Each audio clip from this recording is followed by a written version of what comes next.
Welcome back to Consider This. I'm Melisa Idris with Sharaad, Kuttan.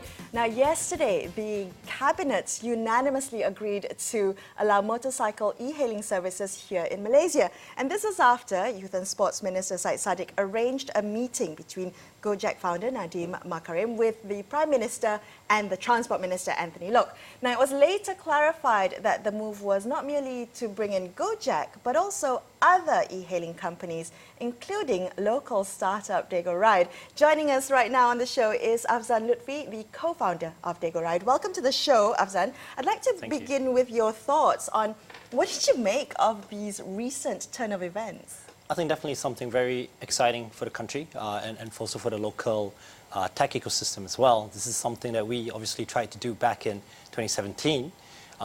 It was unfortunately banned, but it's good to see that it at least laid some seeds that allowed some progress, even though it is 2 years later. Right, okay, so this is a U-turn, and we often disparage U-turns in government as the bad thing. I mean, so obviously a good thing for you. Are you surprised though? I mean, what do you think made the argument, or what conditions made the argument for a kind of rethink about the policy?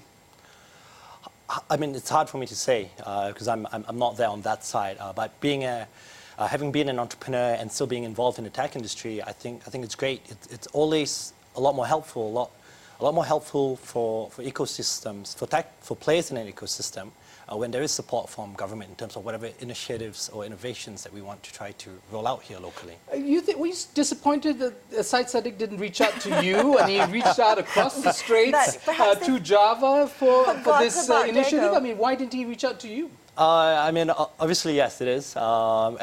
Being the homegrown business, we like to think of ourselves as the local champions. It is disappointing. Nonetheless, though, we are where we are.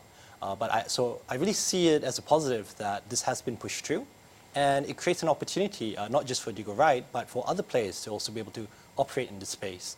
I believe this is something that's great in terms of consumers.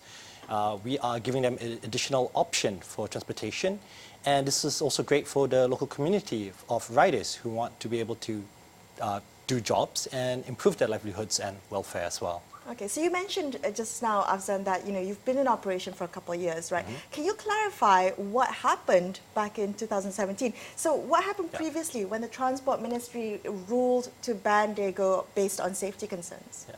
So I mean, that's essentially it. We operated for several months. I think we got amazing traction. We essentially went from 0 to 1,000 on day one. So it was definitely a service that the local market was excited about and ready for. So the moment that it was available, people really jumped on it, from consumers to especially the rider base. The response from the rider base was phenomenal. It was explosive. We actually did not expect to get that traction, but it was a great experience. Yeah, sorry. So just to ask, based on the fact that Syed Saddiq perhaps failed to mention Dego as part of this initial suggestion, do you think that the government favours certain companies over others? That's a very very good point. Even though we did get a lot of publicity, and we did try to engage government as well, different parties in the government, I guess we just did not do a good enough job to be able to still be on the radar now. Right. So you had a pushback both by the Barisan National Administration and then subsequently with the Pakatan Harapan government. Were both governments concerned about safety? Was that central to their understanding of, at least in policy terms, of allowing this to happen? So that was the message that was delivered to us. It really did center around safety. From our side, obviously, we had different points to counteract that. And I think maybe just to share some of the things that we did. We had a very stringent process in terms of how we onboarded not just the riders, but also their vehicles as well. Very strict set of criteria. We also controlled the riding distance, so there was a limit to that. We also monitored the speed of the riders of every single trip. And we also had a Share My Ride feature. So a passenger would be able to share So this was back in 2017, yeah? A passenger would be able to share a link that tracked their ride in real time with a loved one. So there was full visibility, and it was easier for us to keep our riders accountable. You know, one of the things, of course, that struck me when I read some of the reports about safety is that the assumption is that it's carelessness on the part of the motorcycle rider that results in those high fatality numbers that we have. But is it also possible that riders or motorcyclists are being killed because of potholes in roads or inadequate infrastructure that provides safety for them? So, while somebody driving a car is, surrounded by metal, the rider is much more vulnerable. Do you think that there's a need to address that dimension? That it might not just be about, motorcyclists with a penchant for speed, but it might be the infrastructure that's actually, causing these levels of fatalities? So I agree with you. There are multiple factors, right, when an accident happens, and it's not always just due to the rider behavior or their riding skills. It comes back to, it could be other factors, it could be other vehicles on the road, other people, or even just poor road condition or weather condition as well. So really, in terms of improving safety, I think it has to be looked at holistically, and it goes beyond just the riding behavior. So this is very much in the works now. So the government said they're going to be looking at this. What kind of regulations are you expecting the government to impose on bike e-hailing? Very, very good question. I suspect that looking at what has happened on the e-hailing side for four-wheelers, it would not be unreasonable to assume that potentially some kind of licensing. Like the public service vehicle license. That is correct. Can that even be applied to motorbikes?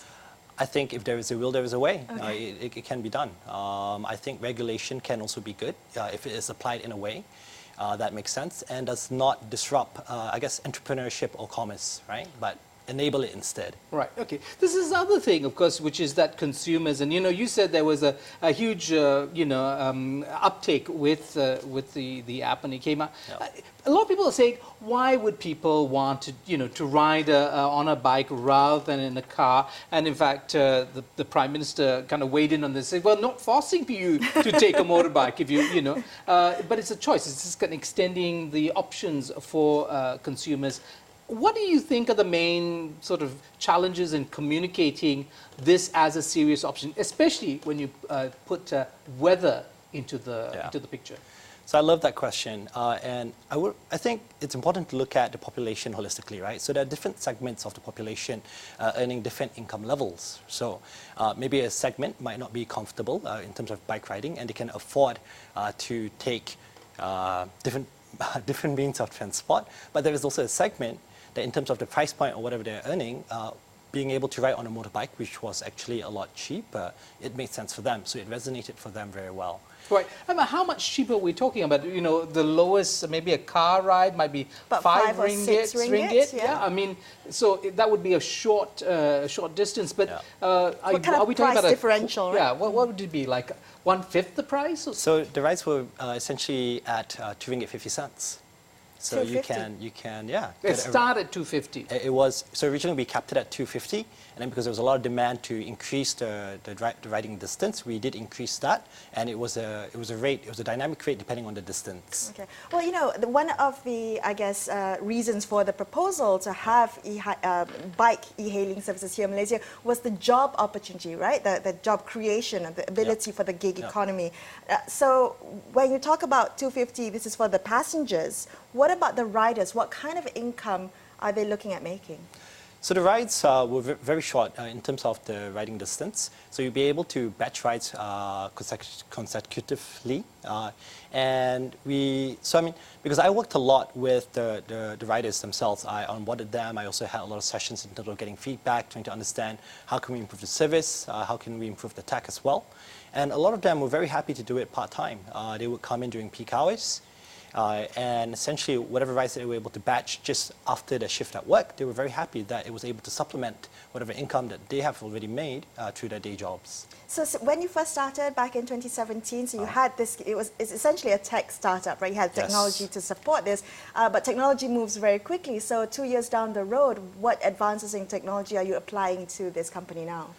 So I think so. Essentially, after we were banned, we ceased operations, and because of that, we did not really enhance the tech, but it is still there.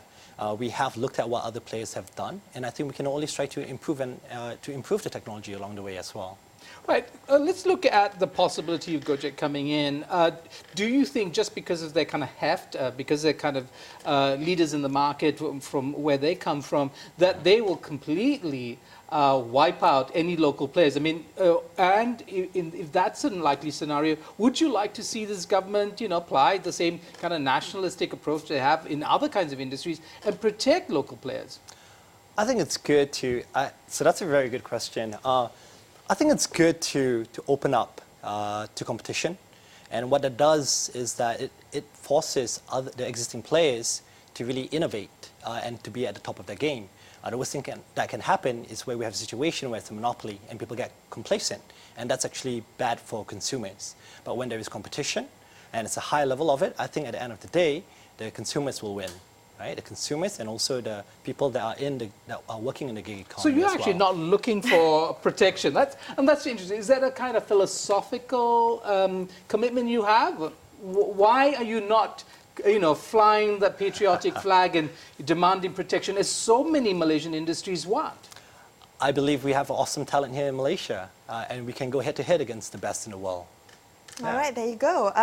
Okay, so I guess it's now really up to you guys to communicate this, strategy in perhaps addressing some of the safety concerns and maybe changing consumer expectations or, I guess, habits in terms of how they've been taking e-hailing services before. Yeah. Well, thank you so much for joining us on the show, Afzan. It's been a pleasure speaking to you. We're going to continue our look at today's news, so stay with us right here on Consider This.